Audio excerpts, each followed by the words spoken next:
నమస్తే. ఇన్నాళ్ళు నన్ను సపోర్ట్ చేస్తూ, ఎంకరేజ్ చేస్తూ మీ ప్రేమని నాకు అందిస్తున్న ప్రతి ఒక్కరికి కృతజ్ఞతలు. అలాగే ఈ వీడియో కూడా ఖచ్చితంగా మీకు ఉపయోగపడుతుంది. లైక్, షేర్ అండ్ సబ్స్క్రైబ్ చేసి మీ సపోర్ట్‌ని నాకు అందించండి. అలాగే ఈ వీడియో పట్ల మీకున్న అభిప్రాయాన్ని కామెంట్ సెక్షన్‌లో కామెంట్ చేసి తెలియజేయండి. ఇప్పుడు వీడియోని చూద్దాం.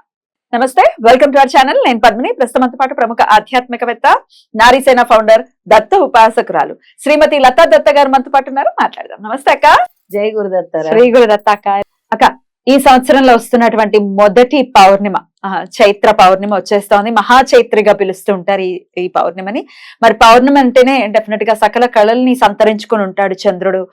చూస్తుంటే చాలా మనసుకు హాయిగా అనిపిస్తుంది. కాకపోతే కొంతమందికి ఫ్లక్చువేషన్స్ కూడా ఉంటాయి. పౌర్ణమికి చాలా చాలా విపరీతంగా రియాక్షన్స్ కూడా ఉంటూ ఉంటాయి. ఆయన ప్రభావం, ఎండ్ ఆఫ్ ది డే చంద్రుడి ప్రభావం. అయితే ఈ పౌర్ణమిని ఎలా వినియోగించుకోవచ్చు? దత్త ఆరాధనలో విశేషంగా పౌర్ణమి గురించి చెప్తూ ఉంటారు. అమావాస్య పౌర్ణమి రెండు కూడా. ఈ పౌర్ణమికి అసలు ఏం చేయొచ్చు? పౌర్ణమి అంటేనే దత్తుడికి చాలా ప్రధానమైన రోజు అని చెప్పొచ్చు. ఎందుకు అంటే దత్తాత్రేయ స్వామి జన్మించిందే పౌర్ణమి తిథి రోజు కాబట్టి ప్రతి పౌర్ణమి కూడా దత్తాత్రేయ స్వామికి చాలా విశేషమైందని చెప్పాలి. దత్తాత్రేయ భక్తులు ఎవరైనా సరే ఆ రోజు పౌర్ణమిని సద్వినియోగం చేసుకోవాలి.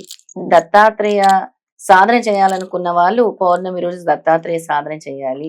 దత్తాత్రేయ మంత్రాలు జపించాలి. దత్తాత్రేయ స్వామి పూజ చేయాలి. దత్తాత్రేయ స్వామి అనుగ్రహం తొందరగా పొందాలి అని అంటే పౌర్ణమిని తప్పకుండా వినియోగించుకోవాలి.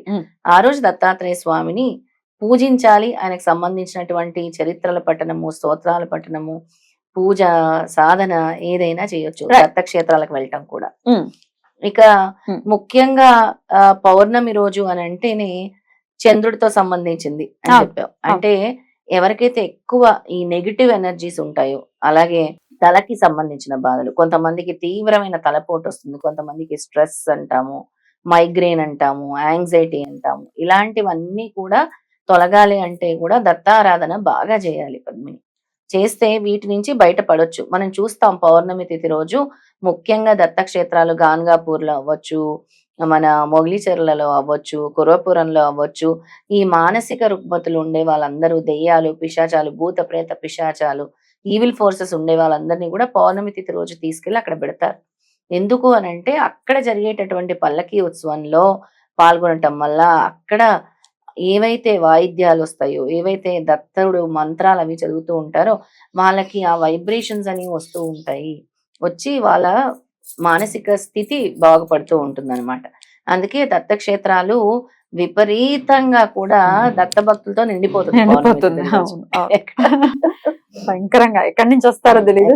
జన ప్రవాహం అయితే ఒక రేంజ్ లో చాలా చాలా జన ప్రవాహం అయితే దత్తక్షేత్రాల్లో. ఎందుకంటే ఆ రోజు చేసిన పూజ గాని, దానం గాని, అన్నదానం గాని విశేషమైన ఫలితాన్ని, స్వామి 1000 రెట్ల ఫలితాన్ని ఇస్తారు. మిగతా రోజులు చేసిన ఫలితం వేరు. ఏదైనా ఒక కార్యం మనం తలపెట్టాలి, విజయం అవ్వాలి, లేదా దీర్ఘకాలికంగా జరగట్లేదు అనుకున్నా కూడా ఎప్పుడైతే దత్తక్షేత్రాలకు వెళ్ళినా, దత్తుడు సాధన చేసినా, దత్తుడు మంత్రాన్ని పఠించినా కూడా ఈ పౌర్ణమిలు రోజు వెంటనే ఆ కార్య విజయం జరుగుతుంది, ఆ కార్యం నెరవేరుతుంది అనమాట. అద్భుతం, అద్భుతం. అందుకనే ముఖ్యంగా దత్తాత్రేయ స్వామిని పూజిస్తారు పౌర్ణమి రోజు. ఇక అలాగే అమ్మవారిని, లలితా అమ్మవారిని కూడా పౌర్ణమి చంద్రుని చూస్తూ ఎవరైనా సరే లలితా అమ్మవారి స్తోత్రాలు గాని, దత్తాత్రేయ స్తోత్రాలు గాని పౌర్ణమి చంద్రుని చూస్తూ పఠించాలి. దాని ప్రభావం ఎక్కువగా ఉంటుంది. ఇంకా చెప్పాలంటే గ్లాస్ తో పాలు అక్కడ పెట్టుకొని ఆ మంత్రోచ్చారణ చేసి తర్వాత ఆ పాలను మీరు స్వీకరించండి నైవేద్యంగా. దాని ఫలితం ఎక్కువగా ఉంటుంది. ఇంకా ఆ రోజు చదువుకోవాల్సిన మంత్రాలు కూడా చెప్తాను. తప్పకుండా, తప్పకుండా. ఇక పౌర్ణమి అంటేనే మన అందరికి తెలుసు, సత్యనారాయణ స్వామి వ్రతం విశేషంగా చేసుకోవటం అనేది అందరికీ తెలిసిన విషయం. సాక్షాత్ విష్ణుమూర్తి సత్యనారాయణ స్వామి వ్రతాలు తప్పకుండా పౌర్ణమి రోజు అందరు చేసుకుంటూ ఉంటారు. పైగా ఈసారి సంవత్సరంలో వచ్చిన ఫస్ట్ పౌర్ణమి కాబట్టి ఇంకొక ముఖ్యమైన విషయం ఏమిటి అని అంటే, సంవత్సరం అంతా అరుణాచలం గిరి ప్రదక్షిణ చేయలేని వాళ్ళు ఈ చైత్ర పౌర్ణమి రోజు చేస్తే సంవత్సరం ఫలితాన్ని స్వామిస్తున్నారు. అద్భుతం, అద్భుతం. అయితే ఎవరైనా ప్లాన్ చేసుకోవచ్చు. కాకపోతే కాస్త ఎండాకాలం కాబట్టి ఒకంత. అవును, ఎలాగో ఇప్పుడు లక్షల మంది వెళ్తున్నారు కాబట్టి ఈ పౌర్ణమి అరుణాచలంలో చాలా విశేషమైన పౌర్ణమి. ఈ 11 నెలలు ఎవరైతే గిరి ప్రదక్షిణ చేయలేదో ఈ ఒక్క ప్రదక్షిణ చేస్తే అంతటి ఫలితాన్ని స్వామివారు ఇస్తున్నారు, అరుణాచలం స్వామివారు ఇస్తున్నారు. అద్భుతం. అలాగే దత్తక్షేత్రాల్లో కూడా అంతే.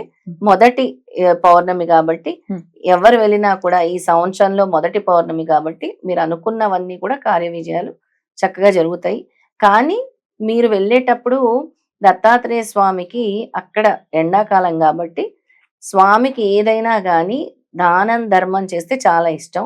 అక్కడ మీరు మజ్జిగ దానం చేయండి, తెల్లటిది పౌర్ణమి కాబట్టి ముఖ్యంగా మజ్జిగ దానం చేయండి, లేదా పెరుగన్నము నైవేద్యంగా చేసి అక్కడ గనక అన్నదానం చేస్తే చాలా విశేషమైన ఫలితం. లేదా మీ ఇంట్లో ఇక్కడ మీరు తయారు చేసుకుని దత్తక్షేత్రాలకు వెళ్ళలేని వాళ్ళు పెరుగన్నం తయారు చేసుకుని, దద్దోజనం తయారు చేసుకుని, లేదా మజ్జిగ ప్యాకెట్లు తీసుకుని వెళ్ళి దానం చేసిరండి. ఆ రోజు చాలా అద్భుతమైన ఫలితాన్ని స్వామివారి ఇవ్వటం జరుగుతుంది. బ్యూటిఫుల్. అయితే అరుణాచలంలో మాత్రం మరి గిరి ప్రదక్షిణ అంటే ఈవినింగ్ టైమ్ లోనే చేయటం అనేది డెఫినెట్ గా ఎండలు విపరీతం మామూలు అప్పుడే చేస్తారు. అవును, మామూలు అప్పుడే ఆ ఎండకి మనం చేయలేం, బొబ్బలెక్కిపోతే. కానీ రాత్రి వేళ చేస్తే బాగుంటుంది, చాలా ఆహ్లాదకరంగా ఉంటుంది.